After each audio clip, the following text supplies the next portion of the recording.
Bueno, en esta sección vamos a hacer las respuestas de la sección número 1 del documento número 5, en el cual vamos a utilizar todas las herramientas e instrumentos que hemos aprendido en el capítulo de la demanda y sus determinantes. Y básicamente lo vamos a hacer con un caso práctico y de análisis. En este caso nos vamos a enfocar en esta noticia, en la cual nos dicen que, como titular, dicen las bencinas inician, ¿cierto?, el año con una nueva baja en sus precios desde este jueves. ¿Qué significa eso? El análisis básicamente se va a centrar en la reducción de los precios de las gasolinas, que son el principal componente energético que se ocupan con los vehículos o los autos que comúnmente usamos para movernos dentro de una ciudad. ¿Y qué significa eso? La primera pregunta nos dice, ¿cómo reaccionaría la demanda de mercado de los combustibles con esta noticia? Eso es bastante simple de poder responder.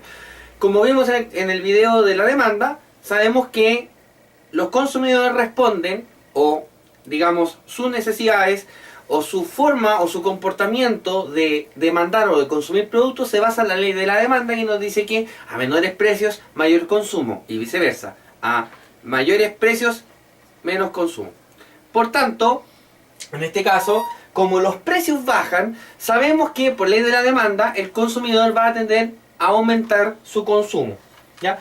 Ahora, dice, mencione los efectos sobre las cantidades, ya lo acabamos de decir, la ley de la demanda lo explica todo.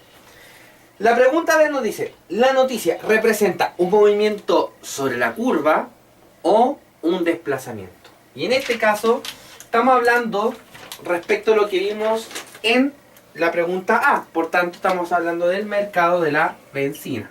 Por tanto, aquí tenemos el precio, la cantidad y tenemos nuestra curva de la demanda.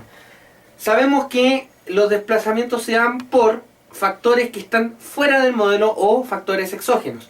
Y como lo dijimos en el capítulo anterior, el precio y la cantidad son dos factores que están dentro del modelo. Por tanto, no la baja en el precio, por ejemplo, si estamos en el punto inicial acá, solo va a ser un movimiento sobre la curva. Por tanto, en la pregunta B, movimiento sobre la curva es lo que se produce, no es un desplazamiento. Si fuera un desplazamiento tendría que ser una variable distinta a estas dos que tenemos acá en los ejes de nuestro plano cartesiano. Y la pregunta C nos dice lo siguiente. ¿Qué ocurre, cierto, en el mercado de los autos con esta noticia?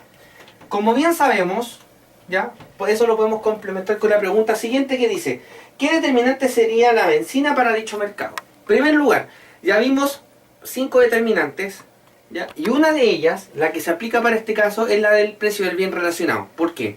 Porque como en este caso, la bencina y el auto son bienes complementarios. Eso quiere decir que yo necesito de un bien para poder ocupar el otro. En este caso, yo necesito la bencina para poder ocupar el auto. Al ser bienes complementarios significa que cualquier cambio en el precio de la bencina me va a afectar al mercado de los autos. Por tanto, ¿cómo afecta el mercado de los autos? Es bastante sencillo de responder. Aquí tengo el mercado de la bencina y la curva de la demanda. Y aquí vamos a tener, vamos a poner bencina acá abajo para que sea más fácil. Aquí vamos a poner autos. Entonces acá está la cantidad, acá está el precio y aquí está la curva de la demanda. Entonces, ¿qué ocurre? Si tenemos un precio inicial P1 y una cantidad inicial Q1, entonces si bajan los precios vamos a tener un P2 y aquí vamos a tener un Q2. Eso que significa que básicamente en el mercado de la bencina hay un movimiento sobre la curva. Pero como estos son bienes relacionados, entonces aquí vamos a tener una repercusión distinta.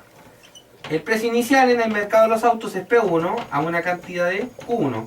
Por tanto, ¿qué ocurre? Si yo bajo el precio de la bencina, el costo de ocupar mi vehículo para poder desplazarme es menor. Por tanto, lo que va a provocar es un desplazamiento. Y obviamente, como el precio es menor o el costo es menor para poder desplazarme en el vehículo en la ciudad, obviamente que el consumo de autos o la compra de autos, al ser más económico poder ocuparlo, va a aumentar. Por tanto, se genera un desplazamiento. Porque además, el precio bien relacionado no está dentro de las variables consideradas inicialmente en el modelo. Por tanto, a un mismo precio, o sea, manteniendo el precio constante, obviamente por el cambio de la función, vamos a tener ¿cierto?, una cantidad demandada de autos mayor. Y por tanto, dice, ¿provoca un desplazamiento o movimiento sobre la curva en el mercado de autos? Bueno, ya lo acabamos de ver, se provoca un desplazamiento. Movimiento sobre la curva, en el caso de la benzina, por un cambio en el precio, pero un desplazamiento porque ese cambio en el precio en un mercado lleva en el otro mercado a un aumento de la demanda por vehículos. Esto ha sido, en este caso, el solucionario del documento número 5.